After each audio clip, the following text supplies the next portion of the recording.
Hey everyone, it's Abe from Camp Moseywood. I'm here in my kitchen in Chester County, and we're going to go through edible campfires today. So let's get started.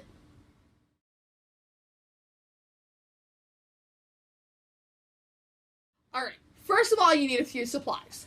You're going to need either some hot tamales or some Twizzler nubs, something red hot like that. You're going to need marshmallows, which I just totally made a mess with, but the mini kind. You are going to need pretzel rods, pretzel sticks, and potato sticks, as well as a fork, a spoon, a cup, some water, and a plate. Let's do it.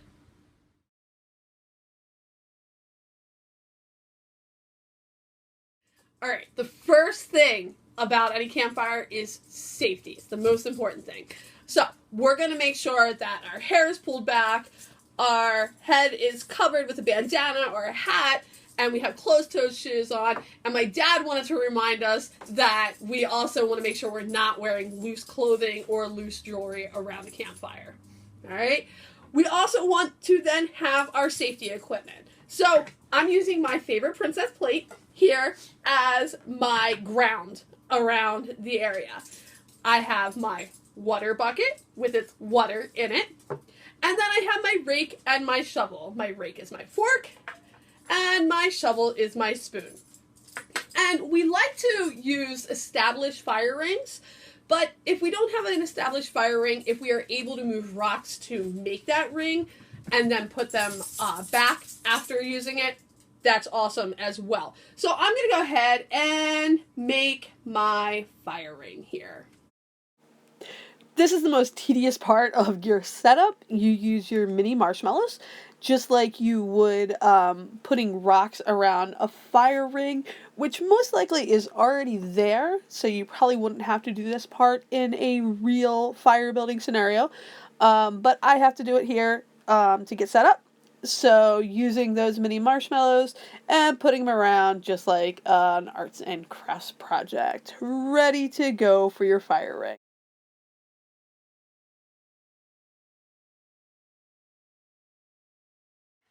There are 3 types of wood that we use when making a fire: tinder, kindling, and fuel. Tinder, we like to say teeny tiny tinder, about the size of your pinky.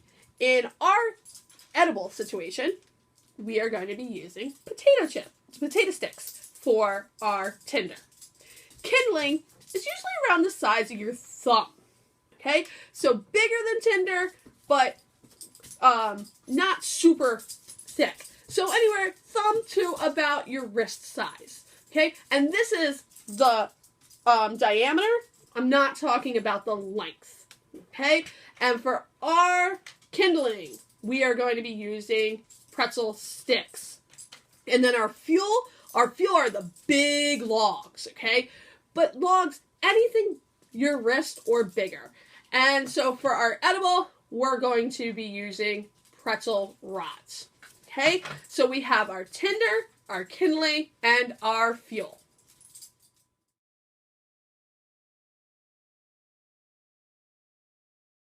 Okay, it's time to build our fire.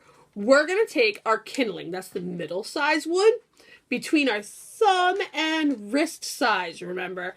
And we are going to build an A-frame. An A-frame looks like a triangle. And you can see that one side is a little bit off the ground compared to the others.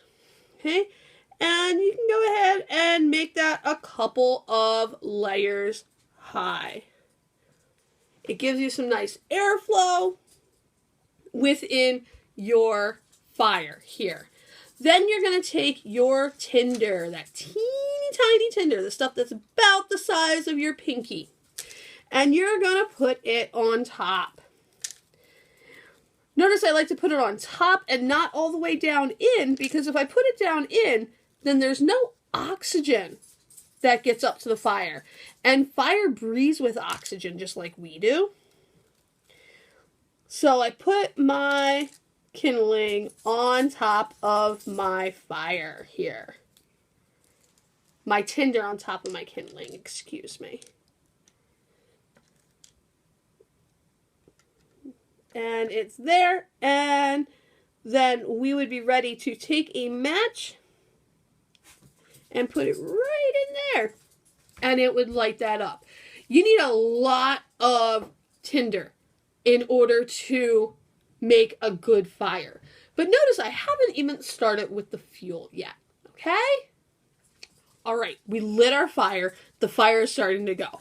But here's the thing. If we put on big logs right away, then that fire is not going to keep going. What we need to do is use some of that kindling and go ahead and build up our fire, making it so that we have a nice fire going.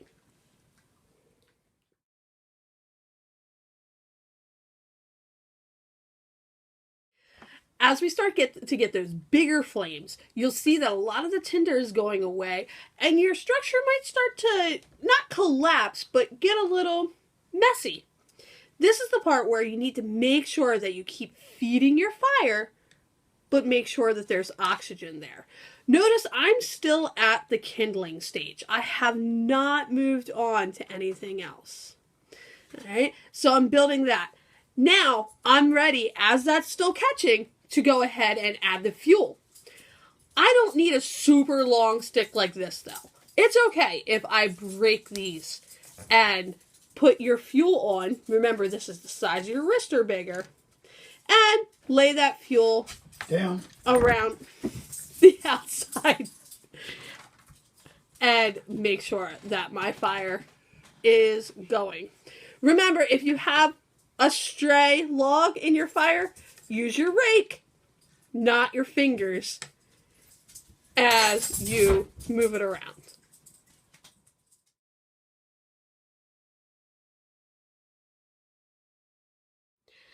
As your fire starts to burn down and you're ready to leave your fire, you don't want to just pour all the water on it.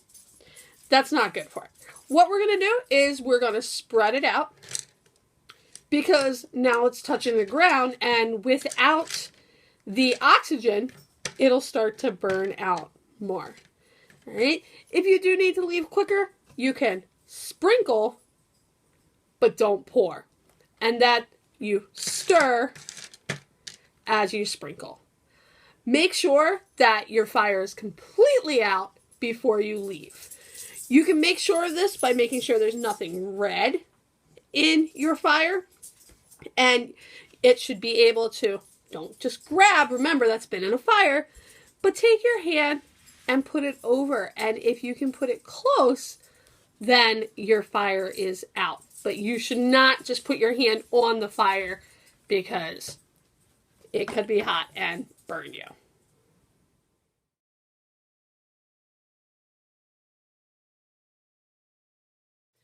Thanks for joining me for Edible Campfires today. The best part about building an edible campfire is the end, because in the end, you get to snack on your campfire.